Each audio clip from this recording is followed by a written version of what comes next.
જય દ્વારકાધીશ, તમારું સ્વાગત છે મારા નવા બ્લોગમાં। દ્વારકા જવા માટે બેસી ગયા હતા ટ્રેનમાં, ને ટ્રેનમાં ગળદી પણ બહુ જ હતી। સવારના 6 વાગે દ્વારકા પહોંચી ગયા હતા, અને દ્વારકા પહોંચતા ટ્રેન આખી ખાલી થઈ ગઈ હતી। દ્વારકા તો પહોંચી ગયા હતા, પણ અમે નક્કી કર્યું હતું કે સવારમાં જશું બેટ દ્વારકા, કેમ કે સવારમાં ટ્રાફિક ત્યાં ઓછું હોય, પછી આવશું દ્વારકા।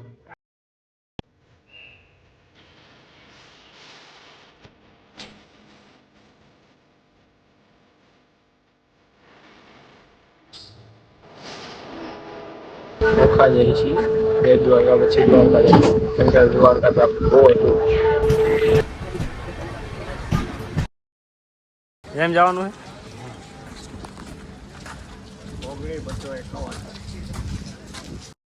ઓખા સ્ટેશનથી બેટ દ્વારકા જવા માટે રિક્ષાવાળા તમારી પાસે 30 થી 40 રૂપિયા સ્ટેશન સેતુ ઓખાના અખાતમાં આવેલ બેટ દ્વારકા ટાપુને જોડે છે। તેનું ઉદ્ઘાટન 25 ફેબ્રુઆરી 2024ના રોજ થયું હતું।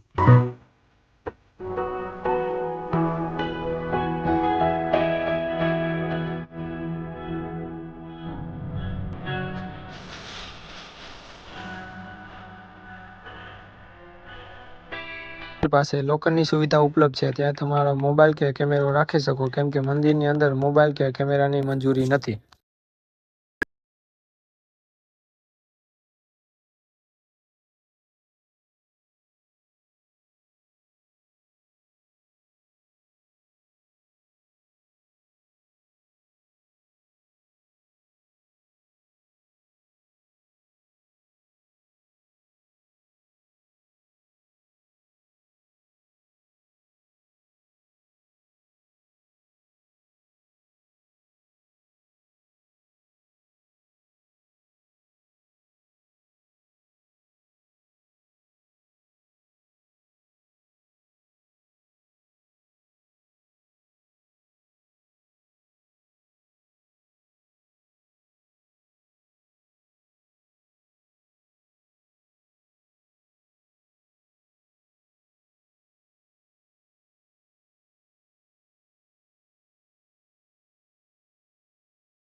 બેટ દ્વારકા આવો તો છાશ પીવાનું ભૂલતા નહીં। બેટ દ્વારકામાં અભિમાનું મંદિર પણ આવેલું છે, અમે એ બાજુ જાય છીએ। અભિમાના મંદિરે જાય છીએ।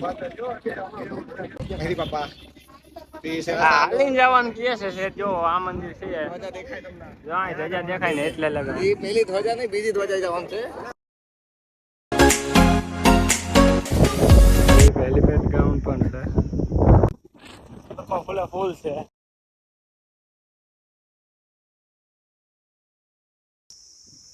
ઓલા લોકો જો કેટલા પાછળ ગયા, હજી અહીંથી આ જવાનું છે।